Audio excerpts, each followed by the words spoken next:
Hello student, hope you all are doing well, and in this video I'm going to teach you subject and predicate. So this is the most important part of any sentence and आज मैं आपको ये clear करूँगी कि subject क्या होता है और प्रेडिकेट क्या होता है। तो वीडियो को एंड तक देखिएगा दोस्तों, ताकि कोई भी पार्ट आपसे मिस ना हो और आपको भी ये जो ग्रामर का जो मेथड है सब्जेक्ट और प्रेडिकेट का, वो आपको अच्छी तरीके से आपके दिमाग में फिट हो जाए। तो चलिए मैं शुरू करती हूँ इस वीडियो को और बताती हूँ कि सब्जेक्ट और प्रेडिकेट होता क्या है। So let's start.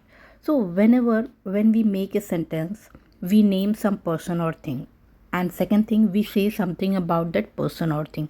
तो मतलब हिंदी में बोलती हूँ कि जब भी कभी हम कोई सेंटेंस बनाते हैं तो या तो हम किसी पर्सन के बारे में कुछ बोलते हैं या फिर किसी थिंग के बारे में वो बोलते हैं। तो सबसे पहले हम उस पर्सन या उस चीज़ का नाम लेते हैं, देन उसके बारे में हम बातें बताते हैं। ओके, सो इन बातों को डिस्क्राइब करने के लिए ऑब्वियसली जब हम किसी के बारे में कुछ बता रहे हैं तो उसको डिस्क्राइब करने के लिए हमें वो बंदा या वो चीज़ चाहिए होती है, और जो चीज़ हमें डिस्क्राइब करनी होती है वो हमें चाहिए होता है। तो इसी दोनों चीज़ों को हम कहते हैं सब्जेक्ट और predicate. So we can say that a sentence must have both a subject and a predicate. एक sentence में subject का होना भी ज़रूरी है and predicate का होना भी ज़रूरी है। So ये जो है subject and predicate are the grammatical term used to describe the essential element of a sentence.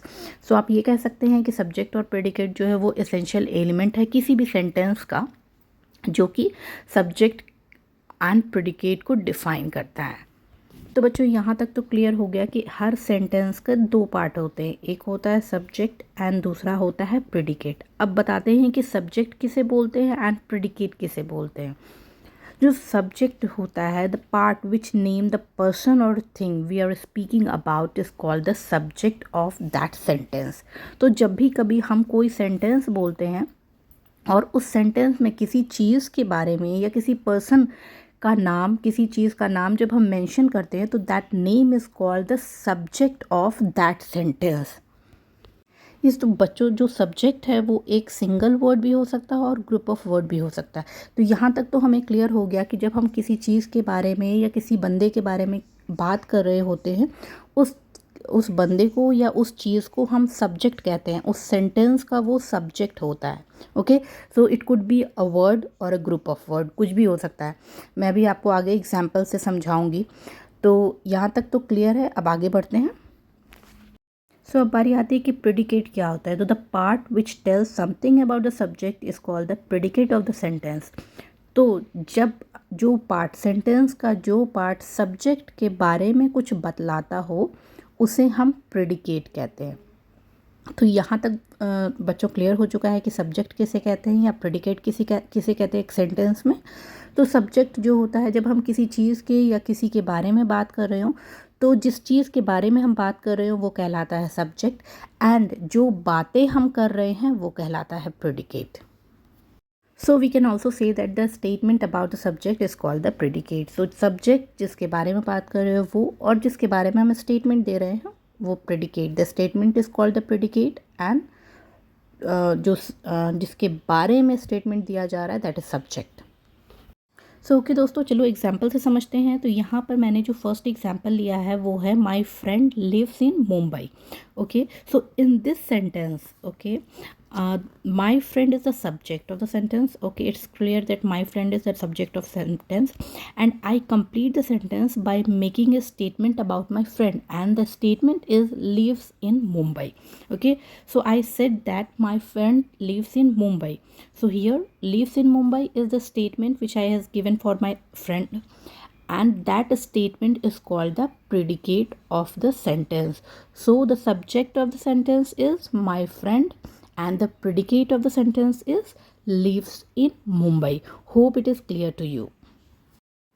So the next example is the men of this village are very hardworking. Okay, so the men of this village are very hardworking is also a sentence. Okay, ये तो clear है कि एक sentence है क्योंकि it express a complete thought, complete meaning देता है.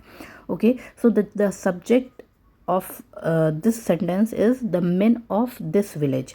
Okay, the men of this village जो है वो subject है इस sentence का, and are very hard working is the predicate of this sentence.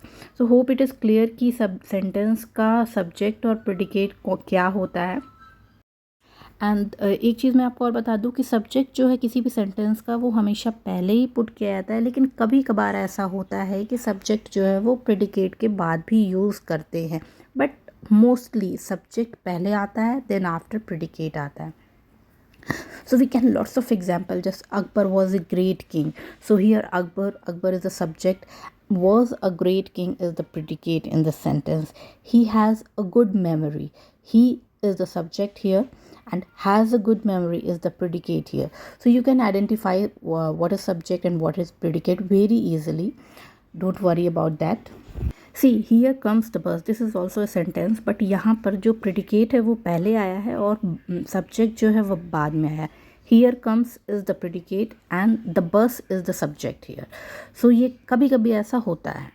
एक चीज़ मैं और आपको बता दूं कि इन इम्परेटिव सेंटेंसेस, जो इम्परेटिव सेंटेंसेस होते हैं उसमें सब्जेक्ट नहीं होता है, उसे लेफ़्ट आउट कर दिया जाता है. इसलिए क्योंकि वहाँ पर जो सब्जेक्ट होता है वो ऑलरेडी अंडरस्टूड होता है कि सब्जेक्ट है ऑलरेडी, ओके, बट वो मेंशन करना ज़रूरी नहीं होता. For example sit down, thanks him, because in sit down it's already understood that the जो बोलने वाला बंदा है वो सामने वाले को ही बैठने के लिए कह रहा है, तो सब्जेक्ट जो है वो ऑलरेडी अंडरस्टूड है, इसलिए सब्जेक्ट लिखने की ज़रूरत नहीं है इम्पेरेटिव सेंटेंस में. So you can easily identify that there is no subject in imperative sentence. Imperative sentence पे सब्जेक्ट नहीं होता है, सिर्फ और सिर्फ प्रेडिकेट होता है, because subject is already understood. So student, hope subject और प्रेडिकेट आपको क्लियर हो चुका होगा. तो चलिए, अगर आपको ये वीडियो पसंद आई हो तो इसे लाइक कर देना, शेयर करना और सब्सक्राइब करना. Thank you.